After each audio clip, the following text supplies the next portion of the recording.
대통령실의 구체적 관여 물증이 경향신문 단독 보도로 나왔습니다. 이 말씀하신 수사계획서가 누구의 요구로 용산에 제출되었고 누구에게 보고되었는지, 용산은 어떠한 회답을 했는지 철저히 밝혀야 할 것입니다. 주요 내용 전문 그대로 보고드립니다. 지난해 해병대 최상병 순직 이틀 뒤 해병대 수사단 측이 대통령실 측에 수사계획서를 보낸 것은 대통령실 측에서 먼저 자료를 요구했기 때문이다. 안보 정책을 담당하는 국가안보실이 국방부를 통하지도 않고 수사단에 직접 수사 관련 자료를 요청한 것이다. 대통령실이 최상병 사건 수사 상황을 면밀히 챙긴 정황에도 불구하고 이제 와서 해병대 수사단에 수사권이 없다고 강변하는 것과 별개로 안보실의 수사계획서 요청 자체가 이례적이고 부적절하다는 지적이 나온다. 네, 보고서가 있었습니다. 이건 최초 지난주 한겨레 단독 보도에서 유재현이 결국 폭로했던 부분입니다. 지금까지는 다 통화였습니다. 왜냐하면 가능하면 증거를 덜 남기기 위해서 자기들끼리 아는 사람 동원하고 찍어 누를 수 있는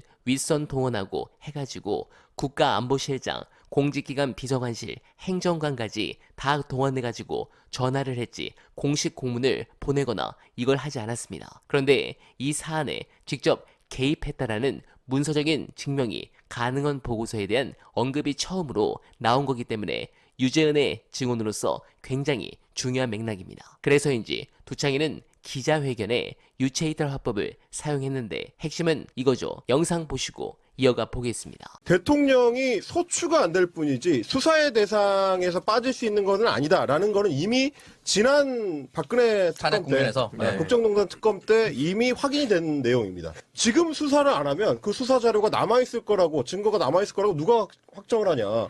수사를 해놓고 소추는 대통령직에서 내려온 뒤에 하면 된다. 최상병 특검법에는 대통령실이라고 돼 있습니다.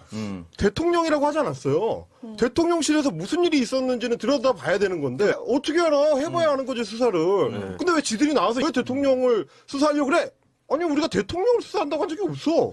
대통령실을 수사하다 보면은 대통령이 나올 수도 있죠. 그건 알 수 없는 거지만 그렇죠. 일단 대통령실을 들여다봐야 될 거 아니에요. 대통령실의 이시원은 별도로 자기 휴대폰으로 전화를 했다는 게 확인이 됐잖아. 유재현한테 전화한 게 그리고 확인했죠. 02로 시작하는 대통령실 번호로 이종섭 전 장관한테 전화한 것도 확인됐잖아. 네. 그럼 대통령실은 어떻게 확인 안 합니까? 당연히 수사 대상으로 해야 되는 거죠. 네, 결국 이 부분을 감추려고 지금 특검을 막는 겁니다. 그런데 여론이 더 악화된다면 국짐 애들이 무조건 두창수호를 외칠 수 있을까요? 저는 최근 추가 폭로를 확신한 부분이 있습니다. 유재현 법무관리관도 현재 술술 불면서 다 털어놓고 있지만 김계환도 공수처에 가지 않았습니까?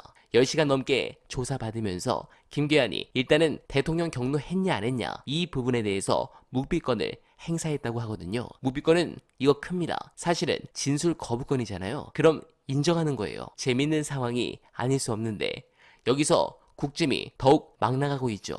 이런 망언의 뒷이야기가 충격인데 2030 남성 이직들도 충격먹은 영상 안내드리며 이만 인사드리겠습니다. 정무수석도 이런 얘기를 했어요. 대통령께서 이걸 받아들이면 나쁜 선례를 남기는 거고 더 나아가 직무유기가 될 수 있다. 저분은 정말 저런 말을 하면 안 되는 분입니다. 해병대 377기 저희 선배예요. 아, 해병대야? 여당에서 원내대표 출마했다는 송석준 의원도 해병대 출신입니다. 그런 분들이 지금 후배가 좀 억울하게 이렇게 순직을 했는데 그걸 밝히자는 거를 이렇게 왜곡하고 나쁜 정치로 폄하하고 하시면 진짜 그러면 안 되는 거예요. 와, 소름 끼쳐. 네. 아, 진짜. 아, 해병대 출신입니까? 네, 국회 해병대 전후 회장도 하셨었고